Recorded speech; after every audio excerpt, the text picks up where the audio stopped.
Reading Municipal Light Department Board of Commissioners should be getting broadcast live, but it's not going to be broadcast live tonight. It will be shown in the towns of Reading, North Reading, Wilmington, and Linfield when the technology constraints are solved. RMLD Board of Commissioners recognizes the importance of hearing public comment at the discretion of the chair on items on the official agenda as well as on items not on the official agenda. We ask that all questions or comments from the public be directed to the chair and that all parties, including members of the RMLD board, act in a professional and courteous manner when addressing the board or responding to comments. Once recognized by the chair, all persons addressing the board shall state their name and address prior to speaking. It is the role of the chair to maintain order in all public comment or ensuing discussion. I'd like to acknowledge Marcy West, Selectman from the town of Reading. The CAB representative, Dave Mancuso, was unable to be here due to a family emergency. We hope everything is okay with Dave. Also like to acknowledge Patty Cruz, a senior project manager from Leidos, who will be making a presentation on our organizational study, and Ken McNeil, Vice President of Systems Planning with Booth & Associates, who will be making the presentation on the reliability study. And Phil Pacino will be the board secretary tonight. Okay. So we move on to public comment. If there is, well, it says ask that public comment be deferred until after the presentation. Is that important to the board, or could we do public comment? Is there any public comment? I think we have one member of the public here. I'm happy to have the public comment be now rather than waiting until after the presentations. It's, if you. Oh, okay, fine. Then it's a moot question. Okay. Okay, so I guess that's that. So with that, why don't we kick off the presentation for the organizational and reliability study with Patty Cruz. Thank you. Good evening. Again, as stated, my name is Patty Cruz, and I will serve as the project manager for the organizational assessment. What I have prepared for you is the overview of our scope of work and how we intend to accomplish this. But before I dive into that, I also want to introduce to you Steve Rupp, who is with Leidos, and he's a vice president with the company who will act as client liaison for the project. The way we've organized the presentation today, we wanted to give you an introduction of who we are, Leidos. Just to give you a background, I don't think we have worked in recent past together. So it'll start with an introduction of the company. We'll then dive into the team that we've assembled in order to be able to provide the services that you've needed. The qualifications is just to show you an example of what we do, and we'll briefly go through all that till we finally get to the scope of work. And so, the Leidos engineering legacy. Steve? Well, good evening, commissioners, and thank you again for the opportunity to be here in Reading. I started off my week in Reading, California, on the other side of the USA, where we're doing an organizational study as well. It's a very strange coincidence and one that makes me giggle a little bit, but we're certainly happy to be here. We spent a very good day with the management team and talked about what we're about to embark on and understand what we're getting into. I wanted to share with you just briefly a little bit of our history.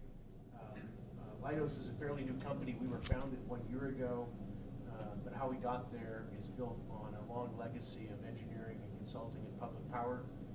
Patty and I both come from a company called R.W. Beck. R.W. Beck has been around for a lot of years, started in public power, ended in public power. In 2007, we were bought by a company called Science Applications International, SAIC. After 5 years, SAIC split into two publicly traded companies, Leidos being the new corporation that was born. Within Leidos lives the same core group of people that have worked together, Patty and I, for 15 years now or so on strategic planning and organizational assessments for public power entities. So I think we bring a lot of experience, a lot of capabilities to the table, and we really look forward to working with your team and bringing back to you some information to help you make some good decisions for the future of the utility. We wanted to, as Steve elaborated, we have a breadth of experience, and so for the organizational assessment, sometimes we see the need to bring subject matter expertise, and so this is just to provide you with an overview of how we always are trying to think about an integrated solution. We recognize that a utility is a system and it touches upon many points, so that's just to illustrate that. And then Steve briefly touched upon, now Leidos Engineering, we have about 3,000 employees dedicated to engineering solutions, over 1,000 employees with advanced degrees, and those are our office locations. I am in Austin, Texas. Your team, this is where we start diving into what we've prepared for you. The reason why I'm the project manager is because of my background. I have, I've been in the utility industry for 15 years, but what I focus on is helping utility organizations improve their performance, their efficiency, their efficacy. So that's what I'm bringing to the table. When we saw the RFP for Reading, we started thinking about what were some of the needs that we needed to make sure to incorporate to our team. So invited Lisa Vetter. She is out of our Orlando office. Her background is she's an industrial engineer, but she's also has a forte in financial aspects. So we've invited her to participate in the project team because of her utility experience, and also because there was one aspect of the RFP that got into the physical space, the layout of the facility. So she's going to be contributing to that. Matthew Eckhart, he is our young analyst. We're excited about having him on the team because he brings that fresh set of eyes. You may have experienced that in the utility industry, many of us have been in there working for a long time, and it's always important to be that continuous improvement aspect. And so Matt is a recent graduate, and he brings with him what's the next thing? What are some of the things or technologies, tools that are being developed that we wanted to make sure to bring to the table? Rebecca Scheifele is our market research person. I have worked with Rebecca for over 15 years, and so she has supported me in many organizational assessments and strategic plans, and because of her marketing research background, she will be contributing with the industry best practices and benchmarking. So that's the team we have assembled for you. These are just some of the experience or the capabilities that we wanted to highlight that we can bring to the table. As an example, when we do organizational assessment, these are just two that were described, and there's others that we described in our proposal. But for example, Brownsville Public Utilities Board, a utility in Texas, I've had the honor of working with them since 1999. And we've gone through several organizational assessments. It is very interesting to see how a utility can change. The transformation that's required starts with leadership, but we look at other aspects of the process, performance, staffing, capabilities. And so these are just two examples how we've seen over the years the success from, it starts with looking at the x-ray of what the utility looks like now and needs to design, the design that needs to happen so that it can move into the future.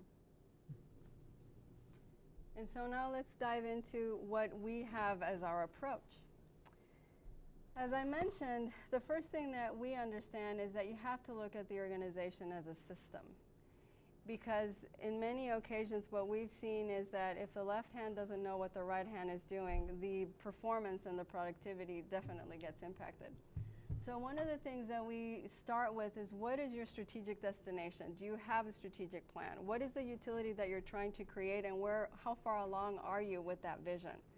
Once we understand that scenario, that future strategic destination, that's when we start looking at, well, what's your organizational structure? Do you have the structure that can get you to that strategic destination? Do you have the processes, the tools, the technology in order to support the organization going there? And then obviously it's the people part. We have to look into, well, what does staff look like? Do they have the skills, the capabilities?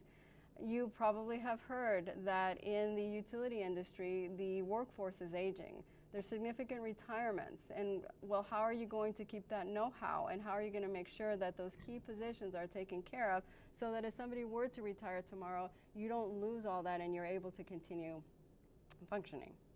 And obviously the financial aspects. So the cost requirements and the structure. It's basically looking at the financial aspect. Do you have what it needs? How is the utility doing financially in order to succeed? One that frequently gets overlooked is the culture. And it's interesting because in the utility industry, my experience has been that touchy-feely part is something that people tend to avoid looking at. But we definitely take a look at that because we have seen the best design plans fail in implementation because of the culture of the utility. So that's one aspect that we keep in mind, and we have different ways of assessing an organization's culture. So that's the background. When we saw the RFP, and you can't see it well, but this is the visual. Sorry, was there a question? Or? We might be able to turn off the lights or something and be able to see it a little better. So this is just the visual representation, the flow of what we're hoping to, what we have designed for you. And so one of the key aspects for the organizational study is the project management and communication. The way that it works is we establish the communication channel so that we're frequently touching base with the utility, and also we knew that there was the reliability study. So that project management component is throughout the whole study to make sure that the communication is clear and that we're able to keep the pulse on the activities that we're doing. So that's one aspect. Then we get into the current situation analysis. That's where we'll look at those different aspects that were highlighted there. And I'll get into a little bit more detail on that on the next slide. Then we do industry best practices and benchmarking. That information, all that analysis will lead us to be able to provide to you an organizational option. What do we think from an organizational standpoint the utility needs to look like? And that will be provided to you in a report and a presentation. But to detail more into the different tasks that we've defined. So today we kicked off the project. What that looked like is really trying to further understand and determine where do we focus. What are those aspects that are key to Reading so that we can focus on those and to make sure that we provide to you solutions that will be able to help you move forward. And so we talked, well, we will present to you the fee and the schedule and how we've defined that. But today was basically laying the foundation and the structure as to what we will look. Leidos will be back next week to continue with meetings and interviews. We will start our interviews tomorrow. And then next week we will continue with interviews. That's the first level of assessment. It's trying to collect the data to get a clear picture of what the organization looks like. We then move into the second part, which is the current situation analysis. To understand more in depth what Reading looks like and what is currently happening within the utility, we started with the interviews, but we also put together a request for information. And that data is being collected. We will review and analyze the information provided so that we can get a clear picture, okay, what does your organizational structure look like? Again, based on the current situation, but on the future that you're trying to achieve, where's that gap? Similar with the processes, similar with staffing and capabilities.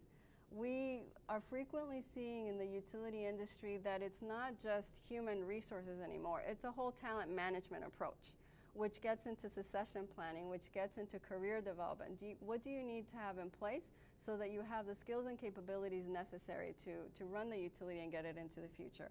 And then the other aspect that we were asked to review was just the physical layout of the space. So we estimate that usually takes around 6 weeks, but because of the holidays and given that Thanksgiving is a few weeks away, we've added a week of that just to make sure that we have enough time to collect the data, analyze it, conduct the interviews, and provide back to you a current situational analysis report. We also will be doing industry best practices in comparison. This gets to the performance of the utility, and from reviewing information that is available on your website, we know that you have some metrics in place. For instance, SAIDI and SAFE are some of the ones that come to mind. So we take some of the information, some of the metrics that are currently in place and that the utility is monitoring, and we also work with staff to identify key metrics that you would like for us to compare with other utilities. The comparison will also get into salaries, for instance, to make sure that's one of the things that we usually encounter is, are the salaries and the benefits in line with what's in the market? And so we'll do a comparison there as well. In doing the assessment or the current situation, we will identify best practices. What do we see that currently is in place in Reading, and maybe you're missing something? And so we will identify that and say, compared to the industry, we notice X, Y, or Z. Or it could be the other way around. It could be that we identify that currently you have a best practice in place and you're top class, so we would obviously pinpoint that.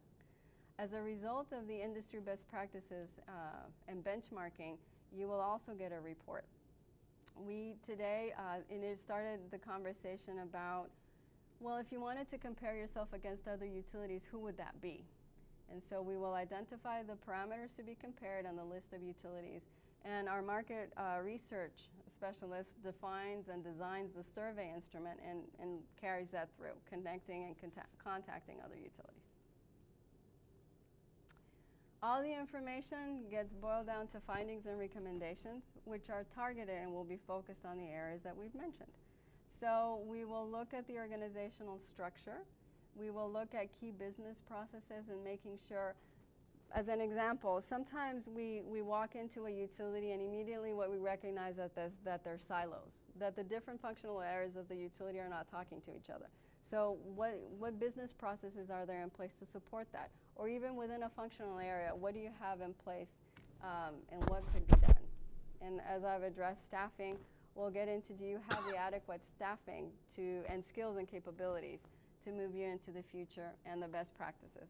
All the other tasks get grouped into this final one to be able to provide to you a design of an organization, what we see the organization needs to look like from all these different aspects. And that is the scope of work. This is our schedule. It's been laid out considering that there's holidays, but we obviously are starting today. And we think that by February we will be able to deliver to you the final product, the final report with all the findings and recommendations. I was asked to provide to you the payment schedule. And this is how it was proposed and defined in our proposal. So the project kickoff is this week and next week where we start doing the assessment. And we will provide to you a summary of the meetings and the findings, initial findings from the project kickoff. The current situational analysis report, which we estimate by December we'll have complete, the best practices and the benchmarking. That one is a little iffy because of the holidays. Sometimes when it's holidays, around the holidays, it's not as easy. Staff from other utilities is not as readily available. So that's why we pushed it out a little bit more to January. By then, we will have compiled all the data that we need in order to provide the organizational options, and we'll provide a draft report to you that presents the findings. This is what we're thinking. And then the final report and presentation will be crafted once we receive the feedback and input from the utility. And then, obviously, I talked about project management. So this table illustrates the costs, the deliverables, and the payment schedule that have been defined so far. And I think that's it. So I guess this is the point where we can turn on the lights and see what questions you may have. Yeah, I had some questions, if I may. Please. So, Patty, I'm assuming you'll be looking at, we're a municipal, obviously, as opposed to investor-owned. Yes. But your database must have different comparisons of both of those, and scale is a factor in that, too. Yes, scale, and do you mean scale in terms of? Or just number of customers, revenue generation, et cetera. Yes. And the fact that we don't generate Yes, power, that's right? one of the key components. There's ratios that we have for the best practices and benchmarking that it's different if you're a generating utility or if it's non-generation. So yes, we do have that and we consider that. The other aspect is that we have the industry standards, for instance, that we receive or we can get from American Public Power. APPA has many publications, Right. so there's that level. But then when we talk about, well, what other utilities, we hope to make it more regional because it's different to have a utility here than to talk about Texas. So we do try to get that also. So I assume that some of your data is not just from external sources, but from work you've previously done with others. So you have an internal database. We do. We do have an internal database. Do you plan on interviewing the board? Us? No. That is a good question. It's not on the scope at the moment, but I think now that you bring it up, we have done that. in several instances to get that guidance and that insight as to how you see the utility and where you see the utility going. So, Everyone agreeable to that? Yes. Yes. Yeah. And what I didn't see on this, but I think you talked to it, was recommendations. I mean, Yes. you're going to be providing recommendations in terms of what needs to be changed and potential That's- costs that might be associated with those? and that's the findings and recommendations. So throughout the different, at the organizational options part, definitely recommendations will be the initial draft of recommendations. And then the final report, you will have already looked at the draft. And then we will be able to finalize. But obviously, findings and recommendations. And then usually how it is, it's findings, the background. Why do we think this is important? And then the recommendation based on that. Great, thank you. Findings, background, and recommendations. And then Steve helped me clarify. The board. I would suggest interviewing the board members individually, but is there a preference? Would you like it to be a collective interview or individual? I think probably individual maybe would be That would be my interesting. preference. I'm open to either one. If you'd Individual. like to do it. I together. do individual. I think that's better. Individual? Each of Yeah. us has our own thoughts. Okay, sure. That would be my preference. No group too. think. We might be part of the, well, I shouldn't say this, What? part of the problem, I'm sure we are. We're not part of the problem. We are the problem. the solution. Well, I've seen it go both ways. yeah, let's not. I have a question related to that one. In terms of strategic direction, I mean, there's a chicken and egg question there in that my understanding is that the utility industry is under significant pressures by distributed generation. Yes. And that local distributed generation is becoming a lot more economical. Therefore, when we're in the business of buying and selling, we're going to be hurting over the coming decades with new technologies coming in and the rising cost of transmission. So, will you actually suggest whether we should go into generation? And if so, will you suggest whether we have the organizational capacity to actually, build and operate generation? As the utility industry is going, ever since I started working in the utility industry, it's always going through unprecedented change. Right. That's the one word that I always keep hearing, and it's because it's continuous. Change has never stopped. When we look at the organizational structure, one of the things, or the organizational assessment, we have to consider that these are the trends and the aspects that are impacting the industry. Now, in conversations that I've had today, there is a strategic plan that was defined in 2008, but I don't think that one captures where the utility is now. And so we will look at what the utility has in place as that strategic destination. If, let's say, distributed generation is totally not in the picture, that will be one thing that we'll recommend. You have to keep in mind that these trends are coming. So you're gonna work off this 6-year-old strategic. No. That's where we start. And we've had the conversation. I think it highlighted 4 different aspects, which one of them, for instance, is customer service, if I remember correctly. So that's one. Customer satisfaction and survey tends to be something that utilities, municipal utilities, and utilities in general focus on. So that's one aspect. But when we start getting into, well, how are you building this utility? And I think it touches upon the reliability study as well. What does this 20-year plan look like? If there's something that is missing from what we know is an industry practice or an industry trend, we will bring that to the table and let you know. Well, that's a good general answer, but I mean, I'm wondering about generation specifically and the economics of it, and whether the organization is prepared to go into generation. And I would assume, since you've studied many other utilities, including munis, you might know of some who successfully did this after not having been in this business for 50 or 80 years, which we haven't. In 90 years, we haven't generated a watt of electricity, but we may now. I mean, because it didn't make Yeah. sense economically, but that's changing. So I guess that's when you interview me, I'll say the same things, that this is what I'm mostly concerned about. And of course, we have to balance our charter to be the low-cost provider Right. with all the towns that surround us. And it's easy to do when NSTAR raises their rates by 37%, right? You can kind of duck under that umbrella pretty easily. But if you have to follow them because of general market trends in terms of cost of electricity, then it may not be so easy. So there's some, I think, difficult issues we're trying to wrestle with, which you'll see when you talk to us. Yeah, can I take a crack at that? Yeah. Patty out a little bit here. We would like to be all things to all people all the time. And I know when we go through these exercises, there are a million questions that need to be answered. And we probably can't get to all of them. The issue of whether this organization is prepared to go into owning generation or distributed generation, we'll look at, but it's going to be up here at a high level. You need to have an integrated resource plan. You need to have a strategic plan in order to really be able to get into those answers and understand what's your strategy, what's your position, how you're going to be prepared to do that. We can tell you whether your organization's ready to address those issues, but we're not going to do an IRP. We're not going to do a strategic plan in this engagement. And defining is like whether you get into generation, that's a different analysis. Right. But you do have teams internally, I would imagine, that do help do exactly that. We do.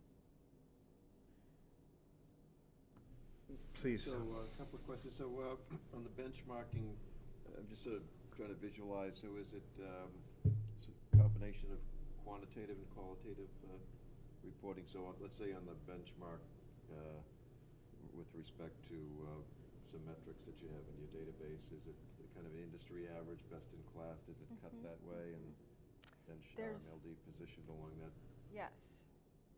And so for instance, so we have the operating ratio, we have labor productivity, retail customer per employee per circuit mile. Those are the type of benchmarks that we try and we go out, and there's industry publications where we can get that. Sometimes it's out of their annual reports and budgets that we're able to find, and other times we request assistance from the utility so that we can get the connection in whatever utilities you're trying to benchmark against, so that we can have that conversation and get the data. So then, if I could add, the incentive. If I was another utility, why would I go through all the work? And so what we do is, the way the benchmarking is set up, we contact the utilities and we tell them that they will get a copy of the report, but it's much more high level. And it's always confidential. So the utilities are quoted, utility A, utility B, utility C. We tell Reading which of the utilities you are, and then there will be like the industry average, and the other utilities, we tell them, these are the ones that participated, but they don't know if we're talking about a bar graph, which bar represents which utility. So it is displayed around like a bar graph. It's mostly a PowerPoint presentation where you get the graphics and you're able to, in a visual way, see what all the results for the utilities are. Usually there's a bar or a line that shows the industry average, and then there's some commentary from us.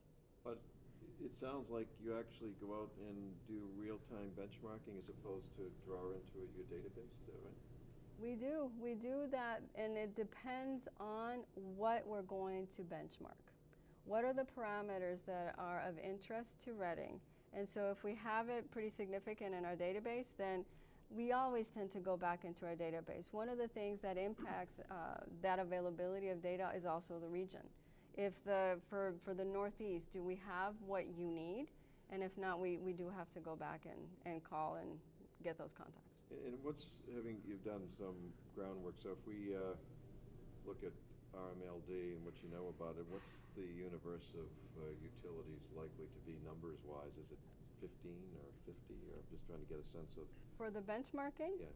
We tend to go from 6 to 8 utilities that we compare against because of the level of effort in designing the survey, sending it to them, and getting the information back. But on top of that, is it likely, I'm assuming you have a database with how many do you have in your company database? Yeah, Our experience is that for this assessment, an organizational assessment, first time through, the statistical quantitative benchmarking that I think you're alluding to is not very valuable to your managers in terms of identifying areas of high performance and areas where performance needs attention. We try to narrow it down to 6 to 8 utilities and give you more insight about how your performance compares, so that we can help you really understand what's similar between you and these 6 utilities, what's different about you and these 6 utilities, and how to get information out of that comparison that your managers can use to understand where they stand. As you put benchmarking to work as a management tool over time, and you begin to track key performance indicators that are benchmarked, a broader sampling can be more valuable to you.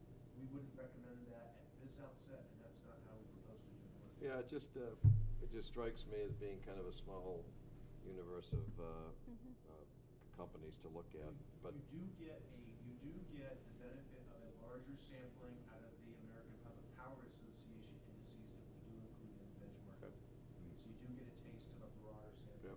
And the 6 or 8 though are pretty well matched to RMLD, so I mean. We will pick them together. Yeah, we don't. We'll pick them together Yeah, with your I mean, that's the idea, it's a smaller quantity, but they're. And they similar. don't generate, and they have some of the, maybe facing some similar issues. And then what, kind of looking at the end, just curious of how you work with clients. So at the recommendations and findings stage, is it often that, are you, I don't remember from earlier presentations, but are you primarily strategic consultants or do you do a lot of implementation? So when you have the report, is it a handoff to Colleen and the team to say, well, here's what we recommend and go implement, or is it likely that you engage with clients, and how does that work? I love the implementation part, and I'll tell you why. It has been my experience that we can put together a really good plan and work with the utility, but the utility has a full-time job. And so when we're brought in to support with implementation, we define the process so that implementation happens. It's been my experience to make implementation happen. There's a core group that is, we put together a core planning team, to put it that way. And we work together to say, okay, these are the recommendations. How do we move forward with that? And so there's a strategy that's defined to make sure that implementation happens. So for the majority, I will admit, we usually are invited to tell us what's wrong, give us their findings and recommendations. Frequently, we're told, well, we'll handle implementation.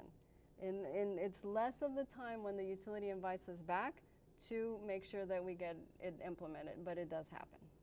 And I would just to make sure you understand where we come from, we are utility engineers, utility financial experts, utility generation experts with management consulting capabilities. We're not management consultants that have, some knowledge of your business.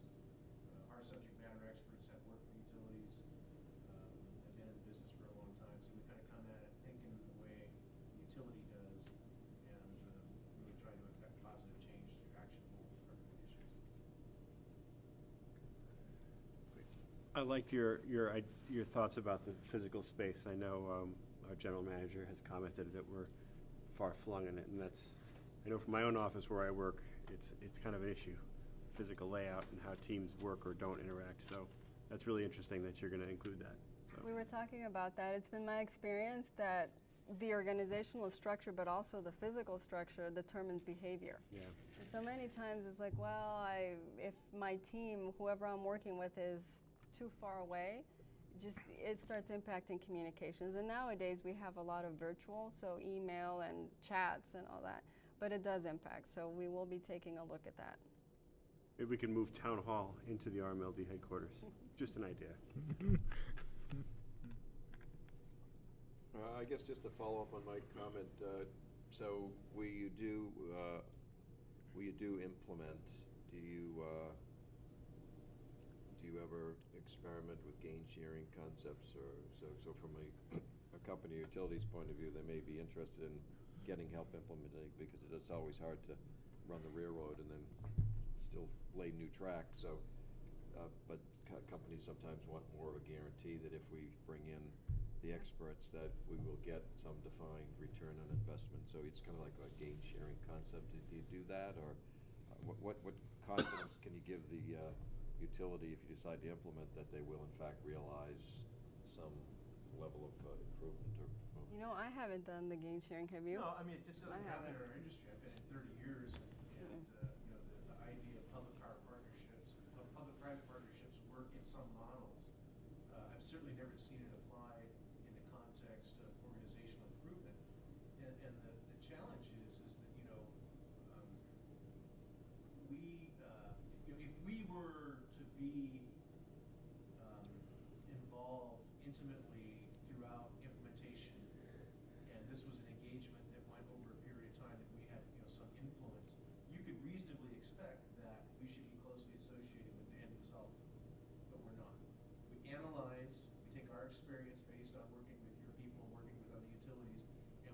really good actionable recommendations that we've developed with your management team to affect the change that you want. And then they are responsible for implementing it. We're certainly happy to help, but we're just not in control of it enough to even entertain the idea of somehow trying to share in the results. The best motivator that we have to be effective for you is we don't want to do this project and then leave. We'd like to have a relationship with you. We'd like to become your trusted advisor, and we'd like to be involved and engaged during the implementation. That's our incentive.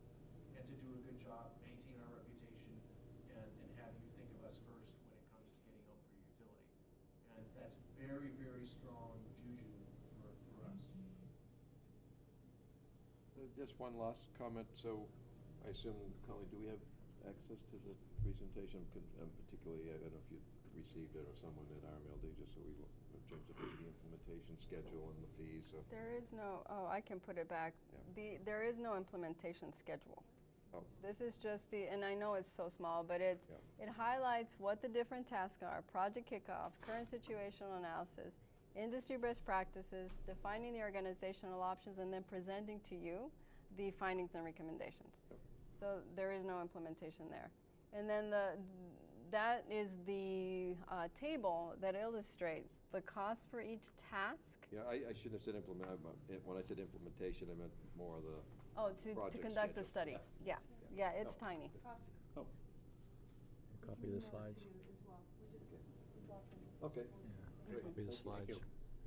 Yeah. Anything else? I'm going to switch to Ken, but it's on my computer, so. Oh, good. Do you have a VGA port on there, or just HDMI?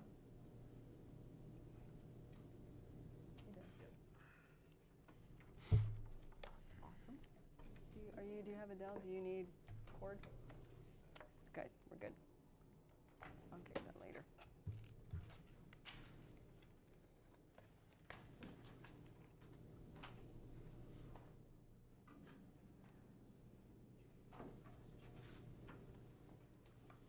Thank you.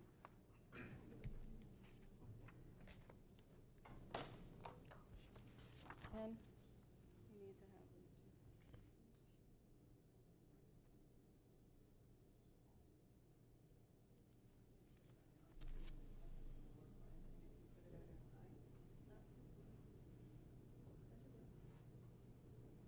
Are we, We need to tell it to put a present on there, right?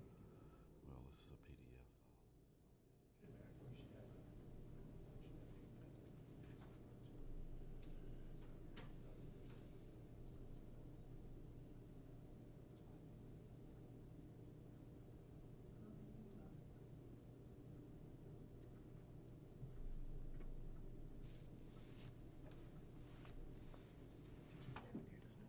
What? I don't know. I'm cold. I love it cold, though. Can never get cold enough for me. Lived in New England all my life, so.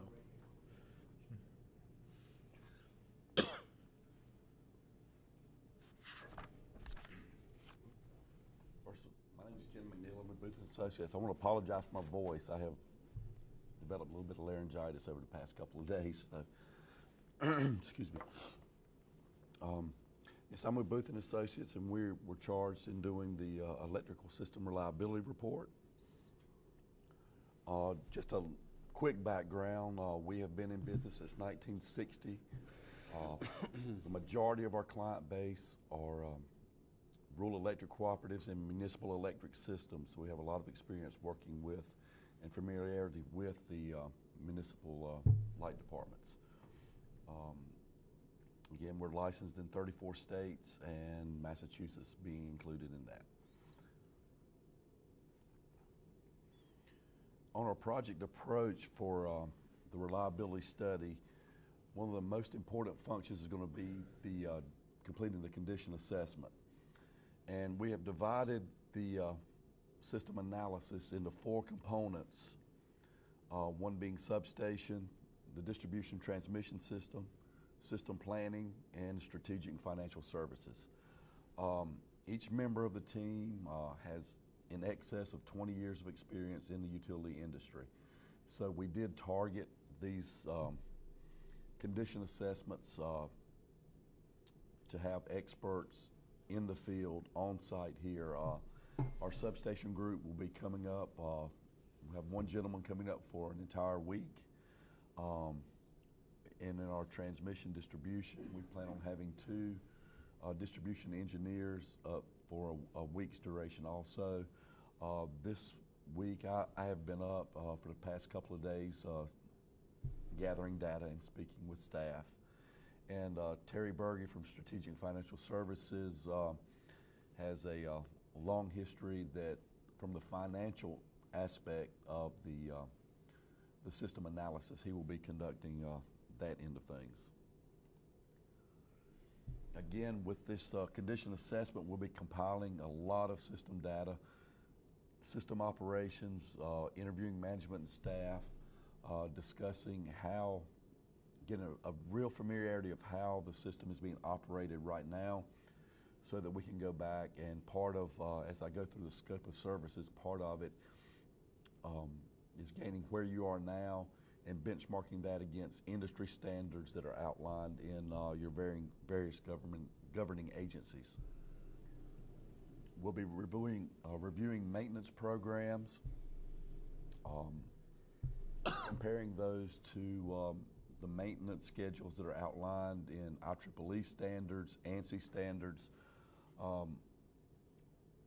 One important thing, our substation gentleman, when he's up, will be going into each substation, downloading all of the relay settings so that we can go back to the office and compare the coordination to make sure that the equipment and your personnel are protected inside the station in case of a fault.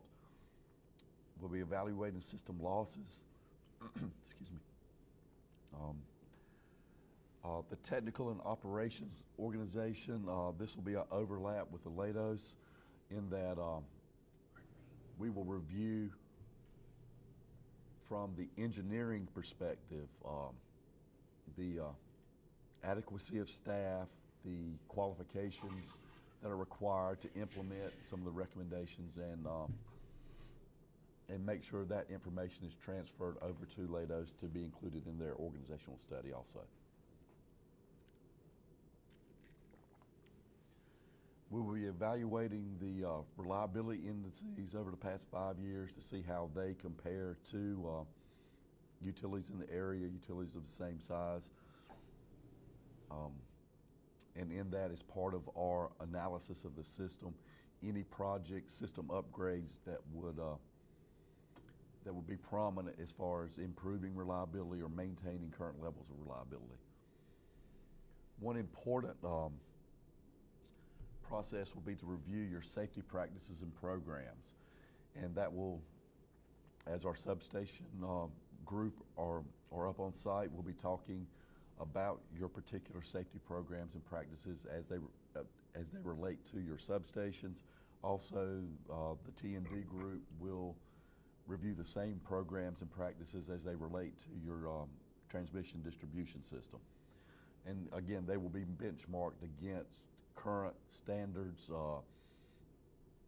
the National Electric Safety Code, which basically governs utility operations, will make sure that you're in compliance with all those governing agencies and bodies. We'll also be looking at the system reliability, flexibility, so that in the event of a system outage, you will have adequate capacity to backfeed on the system. As part of this initial study, we'll be creating an electric system model so that we will be able to go in and get a good calculation of current fault current levels, voltage levels on the system. It will also allow us to do interconnection of circuits to test the capacity backfeeds. Any deficiencies we find in those areas will be part of our recommendations and plans to upgrade the system. We'll also be evaluating engineering and planning functions as they relate to electric system modeling, the current GIS status and functionality, and how those different organisms relate together and how they interact. One good example of that in my discussions in the past couple of days you know, I found that there was a lack of an arc hazard assessment study. And based on National Electric Safety Code, essentially mandated that those studies be in place by January 1, 2009. So, you know, there is a compliance issue there, but to create a valid arc flash assessment, we have to have available fault currents at all points on the system. To get those calculated, you need an updated system model. Well, to get a good system model rolls back to your GIS system as having a complete, accurate GIS system that can be uploaded into that model. So you can see how all these elements are related, and you know, finding a lack of the arc flash study relates back to having these models and the GIS system fully functional and operating. So again, it seems that just based on initial analysis, and then again, I've only been here for about a day and a half, so, but that initial analysis, the GIS system will be an important cog in the operations of the system. And as far as our report, we will be making an evaluation of that GIS system. And then also with interviews with staff and management to gain an understanding of what elements you want out of the GIS system. So when we go out and start collecting data, or whoever goes out to collect data, that all of those elements are collected at one time to get your fully functional GIS that, I mean, it relates to your model, it can relate to an outage management system, even relates back to pole attachment agreements if you collect that. You can also go back to a transformer loading management system, which would give you all kinds of information about age and condition of facilities that can be utilized in generating reports, generating work orders to be proactive in replacement of aged and deteriorating equipment. In all of this evaluation, we'll be looking at system design, again, benchmarking that against standard utility practice, most of which is outlined in IEEE standards, in ANSI standards, in National Electric Safety Code requirements. So we'll be benchmarking against essentially industry standard requirements that are out there, and take great pains to make sure that you remain in compliance with those, because in the long run, it's a reliability issue, it's a safety issue for your employees, and a safety issue for the general public. So that is the overriding concern when we go in and start looking at these elements. Again, we'll get to the schedule in a couple of slides, but one element that we did talk about as our substation, we expect our substation guys and our distribution transmission guys to be up sometime within the next 2 to 3 weeks to do their assessments. And as project manager, I've instructed them, if in the event we are out in the field looking at the facilities and we come across any safety measure, any code violation, safety issue, that those will be brought immediately to the attention of the engineering group, that they can be addressed at that point rather than wait until the end of the process, which is scheduled to end sometime in March. So if we see any overriding safety issues or code violations, they will be brought immediately to the attention of the group.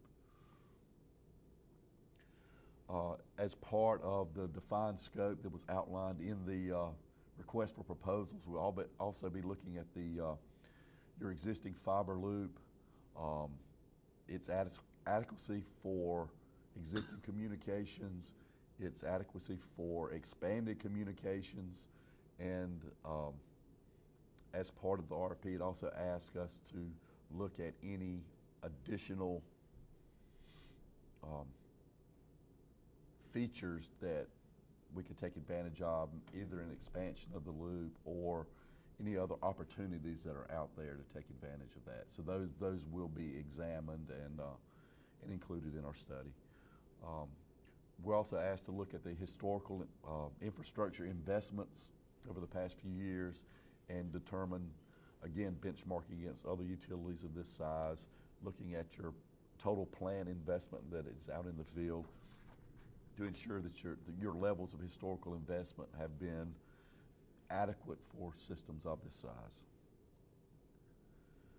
Our final report will specifically address each item that have been outlined in the scope, and we will provide a set of recommendations either for programs to be instituted, maintenance programs to be instituted, or specific projects if we see in the course of our modeling any deficiencies in the system, both under normal feed circumstances as well as an N-1 contingency circumstance, with N-1 being loss of any one large major piece of equipment.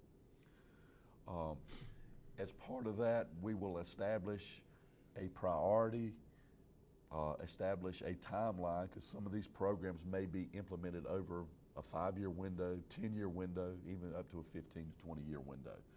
So we'll establish priority of projects, project timelines, and try to put together a relative estimate of the cost of implementation of that program. Our schedule, we intend to complete the condition assessment sometime around mid-December. Again, the guys are hopefully going to be getting up here before Thanksgiving if they can work out scheduling with the staff, because we will require escorts into the substations and also possibly escorts around the distribution system. Of course, we will complete our system analysis, and based on the original RFP, we adjusted our dates to match the same timeline that was in the original RFP. So we look to deliver a draft report mid-February with the final report delivered in mid-March. On our payment schedule, unfortunately, I do not have that slide on my computer, but we have 3 particular payment benchmarks, which would be, the first would be after the completion of the condition assessment, because having our folks up here, that many folks for that duration of time represents about 40% of the cost of the budget, which is around, that particular task is around $64,500. Putting together the draft report as we have all their findings will be funneled back through my group to take their recommendations and compile those into a cohesive report. And that will be done again and delivered on sometime mid-February. That will be our second benchmark, which will make up another 40% of the project, so another 64.5. And then the final report to be delivered will be our final benchmark in the final 20% of the project, which would also serve as a retainer until we deliver a final report that is signed off on by staff. Are there any questions? I had one question. The system model sounds great. Is it something that gets left behind that someone can actually use here and get trained on? Or is it something that you do and use, but basically it's proprietary to you? Well, the staff here has MuleSoft's windmill distribution analysis software. Our firm, 99% of our clients use Windmill. I basically started on it my first day at Booth in February 1988. They stuck me in a room with a Windmill manual that was DOS-based. So that's how far we go back using Windmill. Okay. And I do have a gentleman at my office that's been working with me for 15 years. He uses Windmill every day. But this first pass through, just to get an initial analysis, we're going to have to create that kind of the old school way. Sure. We've been working with Hamid's staff to get the basic information we need to get a, I don't want to call it a rudimentary model, but just a baseline model that we can analyze each line section, each circuit with that circuit loading. And again, our first recommendations are likely going to be to get the GIS system updated. That way you can get all the detail in down to the transformers on each phase. And then once that is established, have that uploaded you can upload those directly into Windmill to get a real-time model. And at that point, we'll make recommendations about training of staff to make sure that So that we can use it subsequent to that you would have that on site, as long as you keep your GIS, and GIS is gonna be the central focus likely of all this. As long as that's kept updated, you will always have that ability to roll that GIS system right into your windmill, to a brand-new windmill model. And you will have that to Great, thank you. use them as long as you need it. On that same point, how thorough is our GIS right now? How complete is it, would you say? At this I know point, you like I just- say, we've I know you only just got here, but we've only had it. That's not my specialty. I manage the system planning.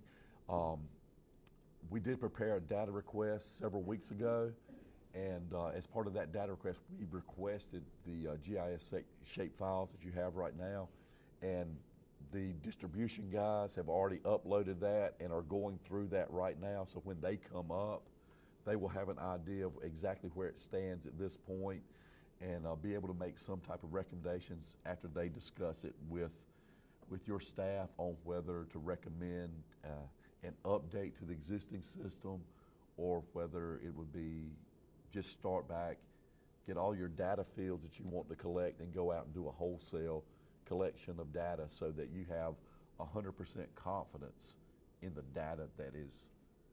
My understanding is there's not that 100% confidence level in the data that's in the existing GIS at this point. And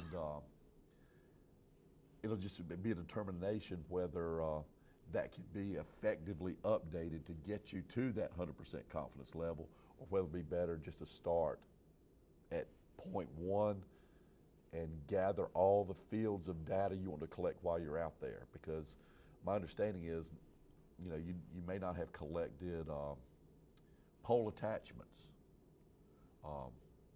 So, I mean, that's always been a big issue as far as pole rentals, pole attachments, pole ownership, as I've learned in the past few days, is I won't say an issue, but it is a concern that there is mixed ownership of poles in the area. So a lot of that data can be generated, calculated down to the age of the transformers, the age of the poles. You can do queries on, you know, every pole that's over 60 years old.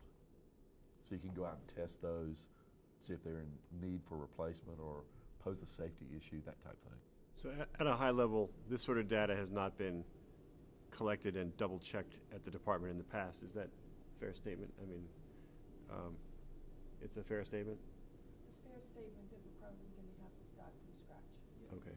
So we have some, historically, the organization has not been run in a way that we had good data on our system, our assets, its age of the assets, that things are accurate and the information is there when people need it. We don't have that now. At a high level, that's the situation we have right now. So there's a lot of work to do, and it's just interesting that this doesn't exist before. That this has not been done. You will find that this GIS system, as we start putting the plan together as far as implementation around various elements of the company, you will find that the GIS system will touch engineering. Right.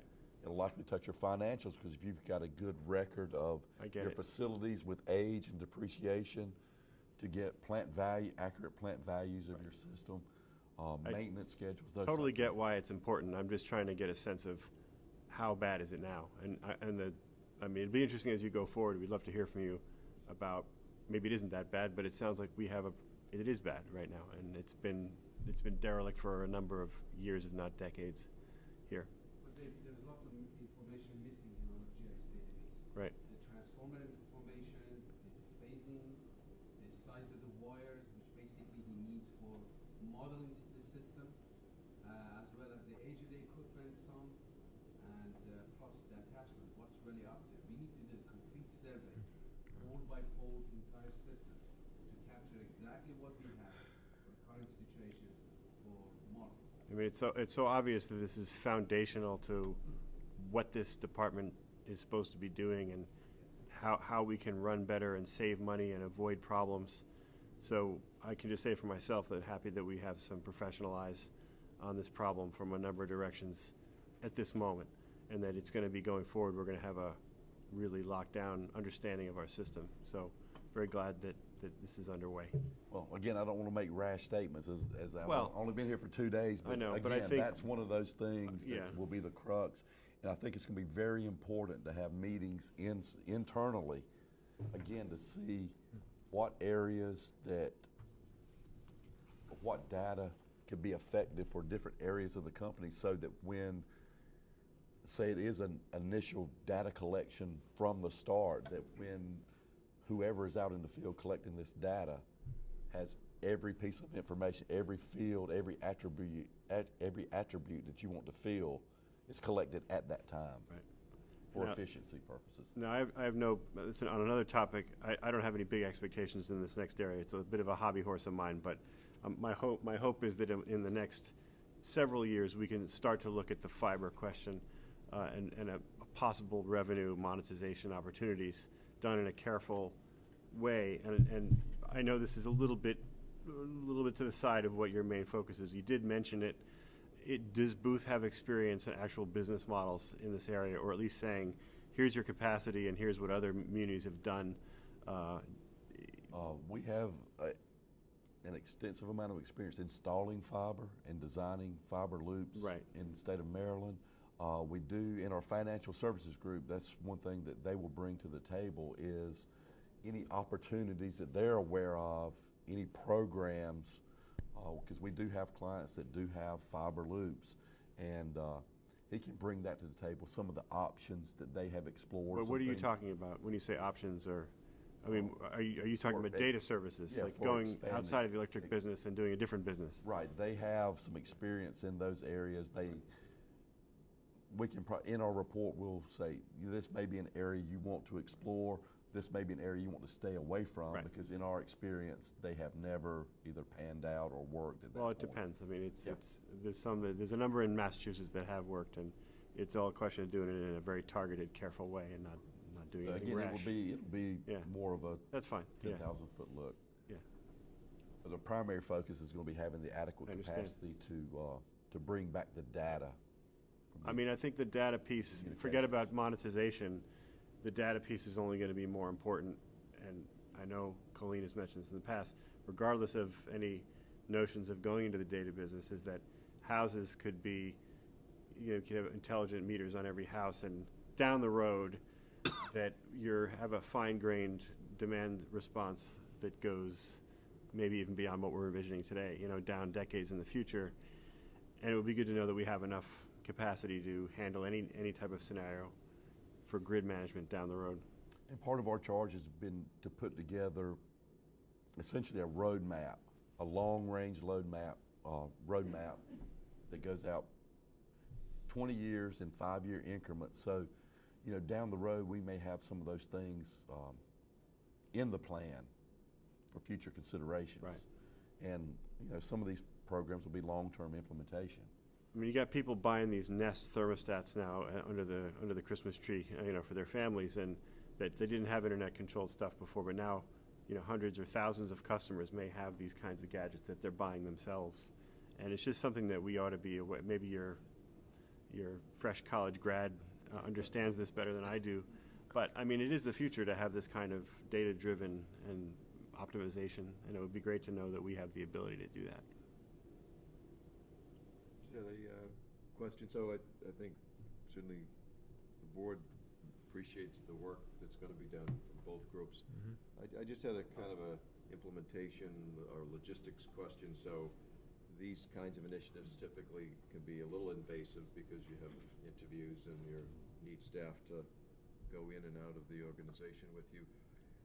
It sounds like both groups are doing some sharing of information, which is helpful to that end. But I'm just wondering what expectations might be in the next several months around, the how invasive it will be in terms of, the day-to-day operation of RMLD. It's obviously something that has to happen, but because we're doing 2 of these studies, in parallel, it just makes, sort of a multiplicative effect. So I know it's probably not easy to assess, but it's more just a question around, should we expect that, we're going to be, having some productivity issues of some NINA level just because, if everybody's being interviewed or everyone's being escorted around the substations, you know, there's fewer resources to run the railroad. Well, too, that's why we want to try to be as less invasive as possible. That you know, we've got contact points for escorts from the substation group and for the distribution group. That they're charged to schedule with their contact point the time that they will be coming up, trying not to be, you know, again with substation, we will have to have escort for entry into the stations. For the distribution, as long as we've got maps that are relatively geographic in nature, I don't anticipate those guys needing escorts full-time for the whole week they're up here. But David Huffstetler, who's the head of the T&D group, I would expect, you know, he would have some questions and spend at least a day and a half in-house talking Sure, with the GIS and group. it's a necessary part of the process.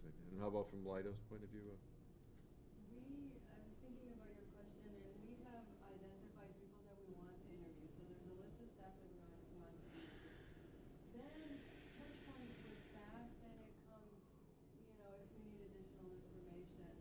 That's not where I think the impact, or where I've observed. Where I observe is whenever there's an organizational assessment, it tends to create friction, nervousness within the utility, so it impacts it at a cultural level. And so the communication, being very clear as to why we're doing this, has to be stated up front, has to be continuously reinforced. Sure, I agree. Because if not, my experience has been that employees will fill in the blanks. And so from that standpoint, I think it's more disruptive than us actually coming in. Our touch points are mainly through the interviews and then follow up with the interview questions. Yeah, we fully support it. Again, because we're doing two of them, it adds to the complexity. It's also, you know, November, December, and, you know, there's some few people take vacation time, and so. I would say to the extent that you all are flexible with your expectations in terms of schedule, we can be too. If you've got priorities that get in the way, storm restoration, bad weather, and it's better for us to stay away and the schedule has to slide, that's the reality of the world that we work in. And if you're flexible in that regard, we're flexible in that regard. Otherwise, our goal is we're trying to get in and get out, minimize the duration of the disruption. I'm sure Colleen will provide guidance on that. Good, thank you. We'll move on. All good? Yep. Okay, thank you very much. Look forward to seeing the Thank you very much. guys. Yes, excellent. Sounds excellent. Okay, and we now have report of the committees, and Phil and John will provide some updates. First, Vice Chair Pacino on the charter review.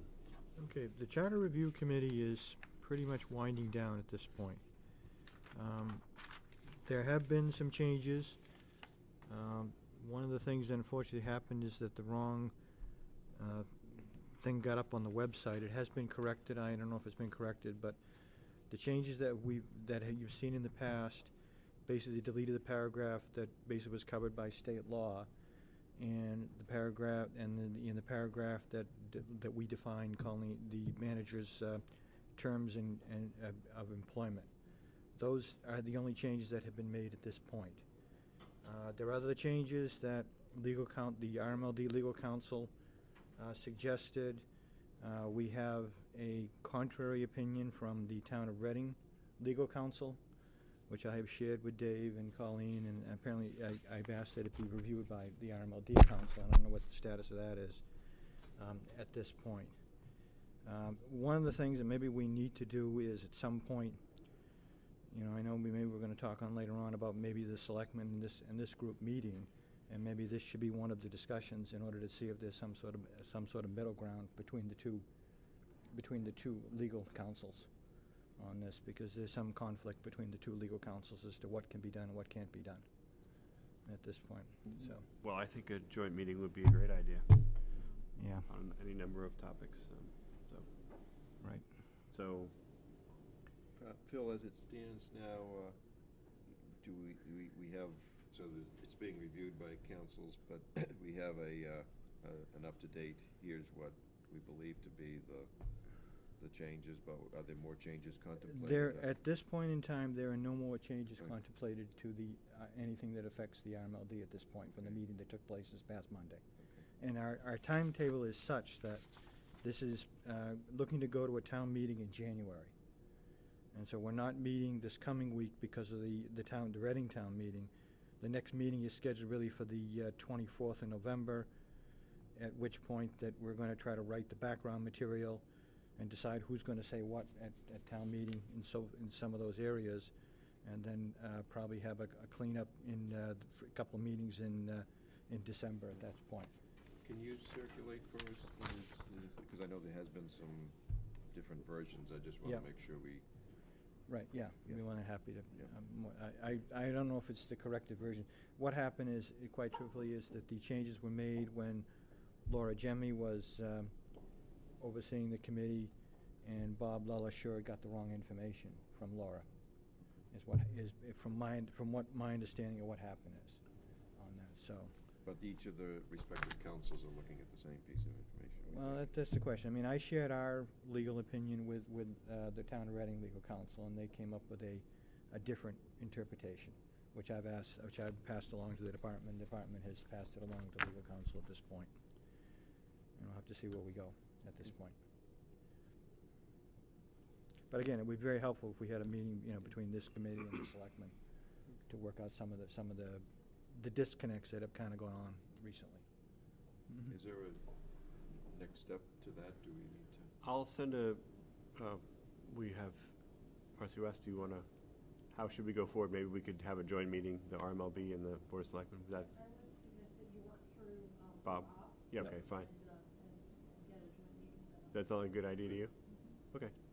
Anything you wanted to say on that matter since you're here? I mean, you're sitting through this meeting.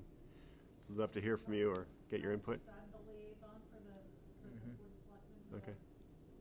RMLD commissioners. So Right. Well, thanks for coming. I think it's been a few months since we've had any select people in the room.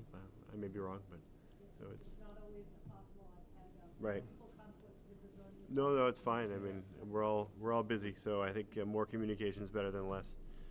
So thank you for coming. So yeah, I'll email Bob, and we'll see if we can set that up. And that was also something Colleen had been suggesting to us would be a good idea. So anything to add on this? Nope. No. That's No. it. Yes. No. Okay.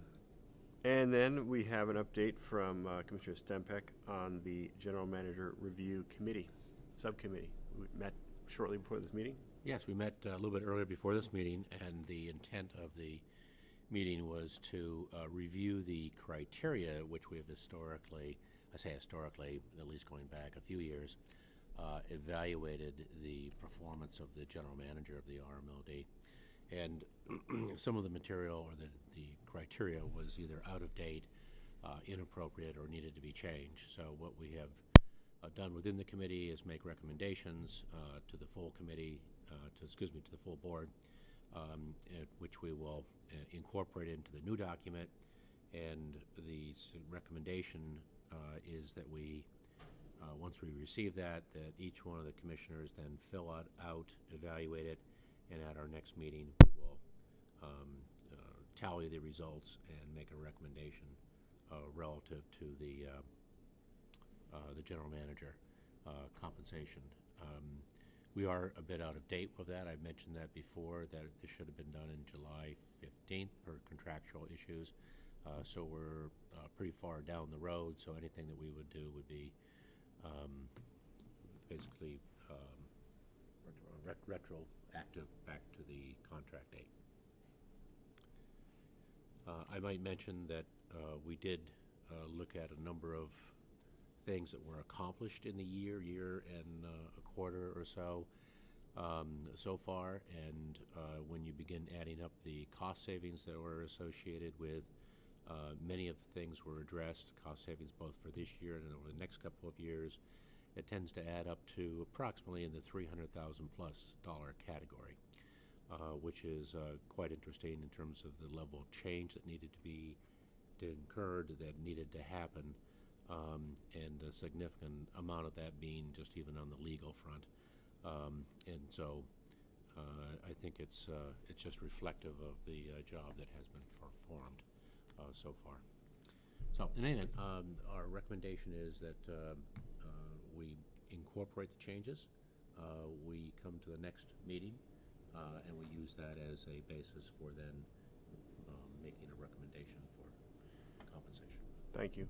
Just to add to that, there's a lot of, just from having worked closely with Colleen and the board, I know Colleen to be very focused on a lot of very important granular things, as this study showed tonight, where we learned that so much of the basic data collection and maintenance that's important to the grid, really hasn't been done up to snuff. And that's the kind of person that Colleen is. She's an engineer, and she, bolts things down. I could never do that, and I think we're lucky to have her. And all that stuff is really appreciated, and it's hard to put into a simple soundbite a lot of this stuff that she's been doing. Although I think if you don't mind, I know there's been a few things. I know one thing when I first started was, we come in on Saturdays and we sign off on the bills, the week's expenses, and I was noticing, $700 an hour for legal counsel. And these are the kinds of things like, what? And it's one of those things that I know we've changed, and we don't do that anymore. And it's a lot of things at that level. And Colleen, if you don't mind, I know there's a few things you preliminarily put down that you've saved the department and the ratepayers. And if I don't want to put you on the spot, but if you want to just mention a couple of them now. Sure. Yeah, we did, we looked at the legal fees and, that going to other legal counsel that had just as many credentials and at little less than half the cost. But in addition to that, we created working groups within all of the unions. These working groups help to prevent grievances. When I got here, we had over 8 grievances and 4 union arbitrations. Those alone would probably save about $80,000 in legal bills, and then probably another 90 in eliminating the grievances. Every single grievance was eliminated. Every single arbitration was eliminated with no further costs, all through these working groups of sitting down and talking things out. The career development plans, I created those myself. They've actually been used in a number of NEPA and APPA, and so by creating them, we probably saved about $60,000 by doing that in-house. Restructuring the line operations to 2-man crews and developing an apprentice program probably saved about $30,000 to $50,000. Every single request for proposal that a lot of utilities will send out because they don't have the in-house talent for someone to write RFPs probably save about anywhere between $50,000 and $100,000 each RFP that's written. So we write most of the RFPs in-house, and since Hamid's come on board, we've written the tree trimming, we wrote the organizational study, the reliability study. There's probably 7 or 8 RFPs that have been done over the last year. Obviously, we have drug and alcohol now, and almost 90% of our employees, including management. I think you probably mean testing. We have drug and alcohol testing. So we haven't seen any of it. Which that's going to be a slight increase in cost, only because we have to pay for a testing company. But I think in safety yeah, but aspects, that's yeah. probably priceless of what Right. we would gain out of Back that. up on this one for a minute. Yeah. Tell us what we had before. Did we have situations, what people did not have mandatory drug and alcohol? What categories? Before, we had CDL drug and alcohol testing, which is mandated by the Department of Transportation. But typically in a utility, there's a lot more other employees that have safety-sensitive jobs that don't drive CDL-sized trucks. Sorry, what's CDL for the? For like bucket trucks. Yeah, okay. That have a So- gross vehicle weight over a certain amount of pounds, 36,000 pounds or 26,000 pounds. So let me just make sure I understand. Prior to this, there were people who were, and it's nothing against any employee, but Right. just they were not required to be subject to mandatory drug and alcohol tests. Correct. But could drive heavy equipment and climb poles and things like that. No, the Not ones climb poles. that drive the heavy trucks are mandated to have the drug and alcohol Okay. testing. It was every other employee. I see, right. You That know, didn't. your technicians, your engineers, that are also subjected to high voltage and safety sensitive equipment.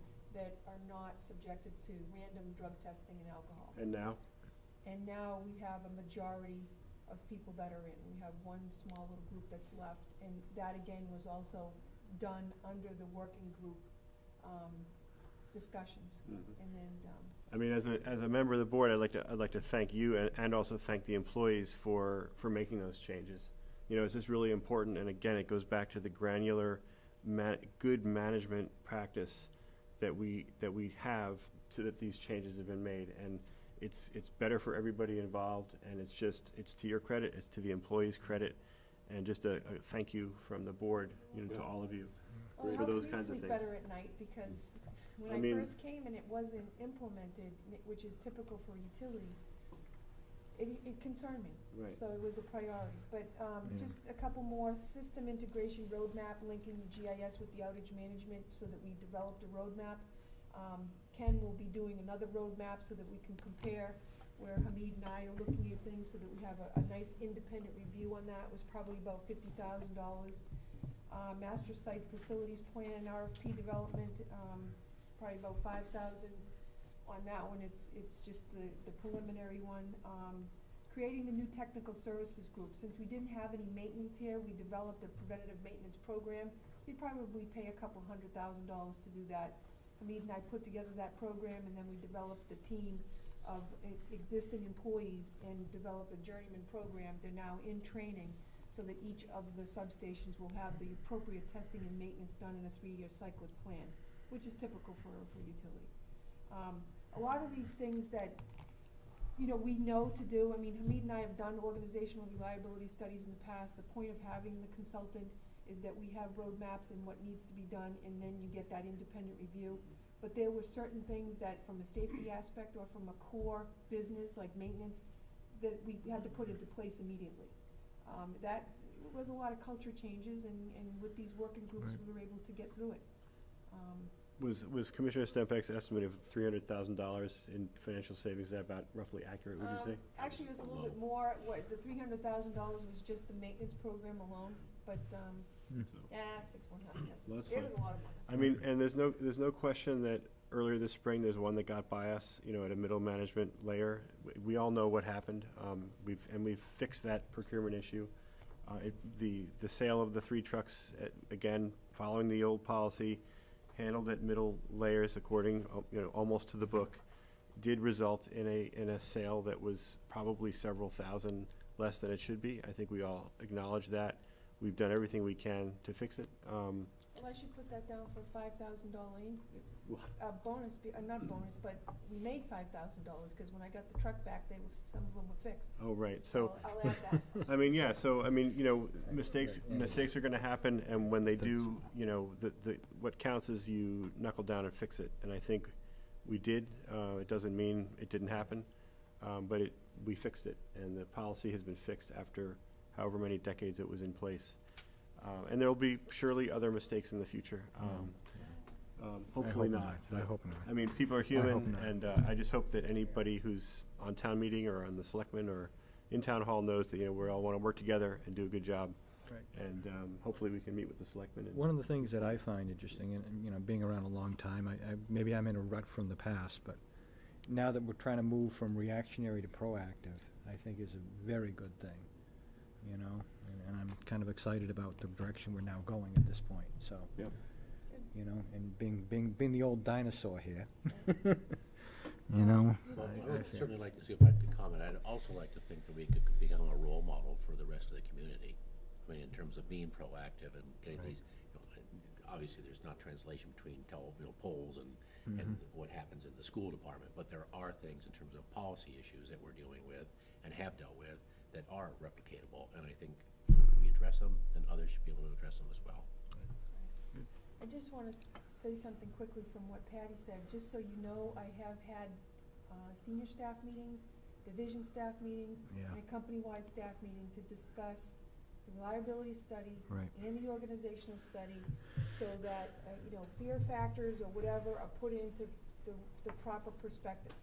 Yes, we do want to have the appropriate amount of people. We want to have them skilled to be able to do the job and to meet the future, especially with sales being flat it's very important that we have the right organizational structure. And, you know, that's not intended to scare anybody, but we want the wages to be accurate and within ranges, and, you know, so that we can be and stay the third, you know, second or third lowest rate in the state. I mean, that is the point. So I just wanted to let everyone know that staff is there, and we'll continue to let them know, to guide them through this, so that, you know, everyone can stay on track. But I don't think there's gonna be much disruption. I think everybody has gotten the heads up. Yeah, I think, well, it's good that you did that, because that did resonate with me, because I think in most organizations, the reality is when companies do those studies, when benchmarking, the end result does sometimes end up in cost reductions that could be in a variety of areas, but it's good that you're talking to them, because I think it's just the human being is always thinking about the worst case, you know, right? The program to do it, but good communications and doing that kind of staves that off, because they know that it's an effort to improve, not an effort to reduce cost. You know, Right. that's the message. Any further discussion? I guess we now have General Manager's report.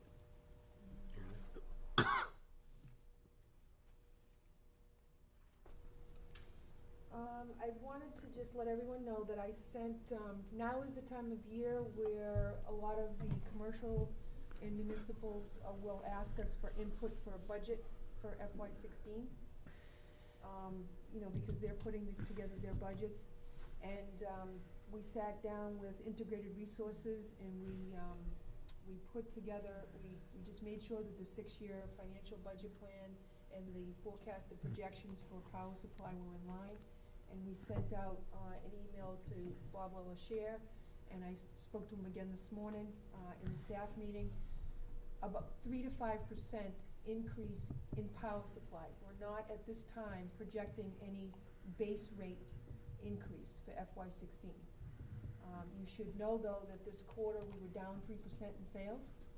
That's probably most likely because of the weather. The summer was not very hot. We could have a cold winter and snap back. We're watching it, and as I make this my rounds through the different selectmen and town managers over the next month and a half for the next presentations that I'm making, I will let them know the same type of thing, that they can expect a 3 to 5% on power supply, which is a pass-through, but that there is some volatility there, and we're analyzing it every month, and if there's any change, we'll let them know as soon as possible. We can't always control, you know, especially and let them know as well, the transmission capacity is going up in 17 and 18 pretty significantly, but they all have copies of the 6-year plan. Well, especially considering that NSTAR announced a 37% increase. I mean, 37%, that's staggering. And I happen to be one of their customers in another location, so it's real. I mean, it's not, it's just unbelievable. Wow. Yeah. Phenomenal. Why is that? Why is theirs 37 and ours is? Well, they don't have long-term contracts because they're deregulated, so they go out every 6 months, and they project ahead and reconcile for any losses that they had in the past. So some of the 37% might be that they under-collected over the last 6 months. But it doesn't mean that it's going down. It just means that they've been ramping up, and, you know, they have to pay their share of the capacity and transmission as well. So we're happy to keep it low here. Yep. Great news. Was that it for your report? Was there more? Yep.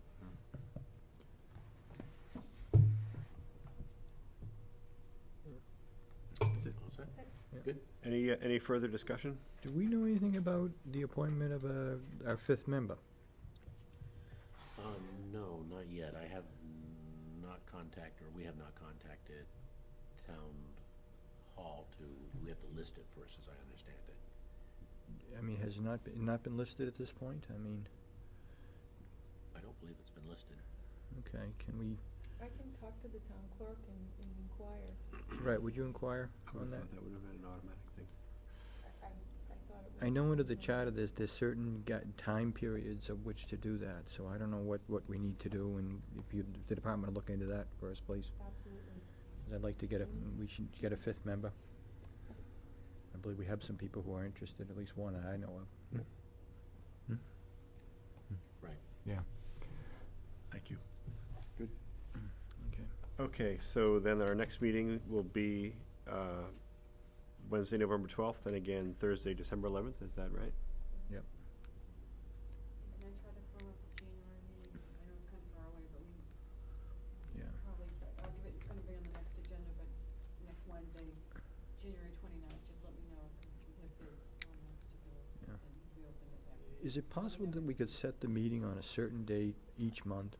Like, we used to do it the third Wednesday, then we went to the fourth Wednesday. Can we get back to that?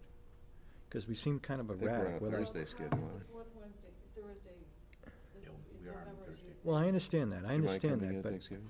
what? Do you mind coming in for Thanksgiving? Oh, sure. Are you serving turkey? December is because of the holidays. That's the- Well, I understand that, but, you know, it would be nice if we get to like a regular meeting.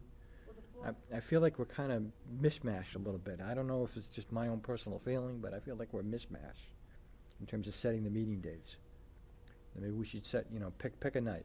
But it's a third think we Fine, just Wednesday. have a lot of fourth meetings. Thursday, starting in January, we'll do the fourth Thursday. Is that the Yeah. 29th? it's gotta, because the financial reports, if we have the third Thursday, we don't always have the financial. Right, report. right. Yep. So But I'd fourth- like in my own mind to get it, As of to get it. January Very 4th. nice. Yep. That's Fourth what we're gonna- Thursday. We're doing that 29th. We just, Okay. right, okay, that's fine. Thank you, thank you, Mr. Chairman. Can I make a comment about, I mean, Dave's not here, so since we're trying to have better communication on CAB, they had some policies at their last meeting that they gave to me, and I've included them in the legal scrubbing that got sent out with the rest of the Yep. policies. CAB zone policies? Yes, Okay, Yeah, that's fine. great. As a way to help out. right. Yeah, And that's I'll fine. need another policy committee, meeting to go over policies 9 and 19, which are your next procurement ones that are Yep. done and ready. So that we'll continue through all 30 of them, but we'll have to have, Okay. Should we schedule that now? Or- you wanna have it Build bef- some dates for people. Yeah. Well, do you want to Well, just have it before the December 11th meeting? The hour before the December 11th meeting? Are you ready? Yeah, that's good. Okay. Would you want to do it in a morning, like we did before? Not really, but Okay. if you do, No, you could. I'd rather just do it the hour before. Well, it just, you know, we had the meeting just, you know, tonight before this meeting, and we seemed like we were running up against a deadline. Well, I'd do you think an rather, hour is know. enough to do the policy committee meeting? well, I'm gonna send the policies out for you to look at, Good thought. beforehand, so. I think we can probably Good get thought, it done. good in thought. December. Yeah, let's It's tell, just yeah, more- good thought, good thought. Okay. All right, very good. Much more efficient. Yep. So we'll do it the hour before. Yep. 6:30, December 11th for the policy committee, and then 7:30 for the Right. regular Let's hope it meeting. doesn't rain and there's not a lot of traffic. Or take the train, which I do, and Work from Marcy home. does. You know what, I don't want the computer in my home.